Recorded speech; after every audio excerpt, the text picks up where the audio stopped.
La planète se demande qui sera la prochaine cible de Donald Trump. Après l'intervention militaire des États-Unis au Venezuela, le président américain sera-t-il tenté d'intervenir à Cuba, en Colombie ou même chez son voisin du Mexique?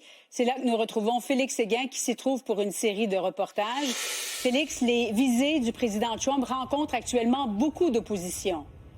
C'est manifestant. Nous sommes à Mexico City depuis quelques heures déjà pour une série de reportages qui nous amènera d'ailleurs à la frontière américaine, mais du côté du Mexique. Et ici, dans la capitale de ce pays de 130 millions de personnes, principal partenaire commercial des États-Unis, réciproquement aussi pour les États-Unis, l'intervention de Donald Trump et de son armée au Venezuela rencontre beaucoup de résistance, suscite du mécontentement, il va sans dire. Alors, du mécontentement de la population mexicaine qui, elle, a peur d'une intervention, peut-être pas au même titre que celle effectuée contre le président en exercice Nicolas Maduro au Venezuela, mais forme d'intervention américaine et militaire à la frontière contre les trafiquants de drogue.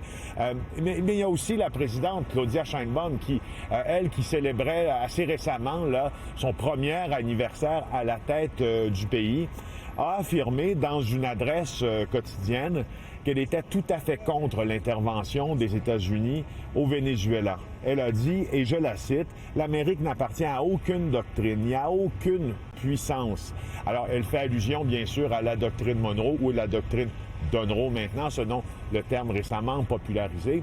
Cela dit, Donald Trump a affirmé que Claudia Sheinbaum, la présidente du Mexique, qui jouit d'un taux de popularité incroyable, 70 chez les électeurs, chez ses commettants, depuis son élection.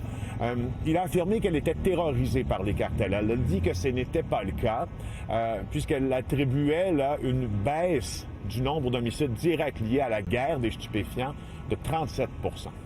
Mais ça fait plus d'un an que Donald Trump suggère au Mexique une intervention militaire contre les cartels.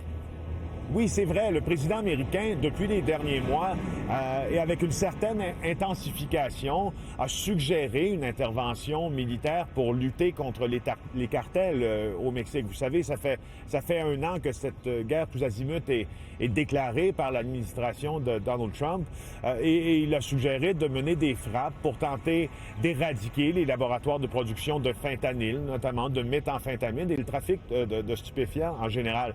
Mais la présidente du Mexique a affirmé qu'elle ne croyait même pas que c'était dans les plans de Donald Trump, lui qui l'a pourtant répété.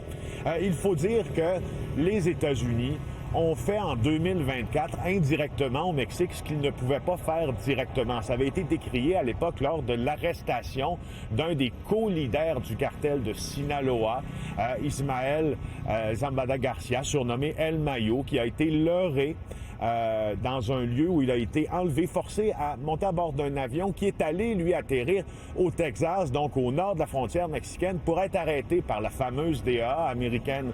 Alors, il y a eu des interventions motivées par la justice américaine en sol mexicain déjà.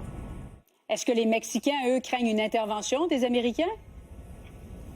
En fait, pour parler du ressentiment général de la population mexicaine, il faut un peu consulter ses experts, notamment en narcotrafic. La guerre au narcotrafic est devenue aussi une forme de guerre géopolitique, c'est-à-dire que la guerre contre les cartels donne l'opportunité, comme Donald Trump l'a fait au Venezuela, de s'approprier certaines ressources, et etc. Alors maintenant que ça est dit, la principale crainte, c'est pas une invasion terrestre des États-Unis au Mexique, mais les experts ici qui connaissent le milieu du narcotrafic n'excluent pas des frappes de drones en sol mexicain, notamment à la frontière, où nous nous rendrons bientôt. Alors voilà, ici Félix Séguin à Mexico City.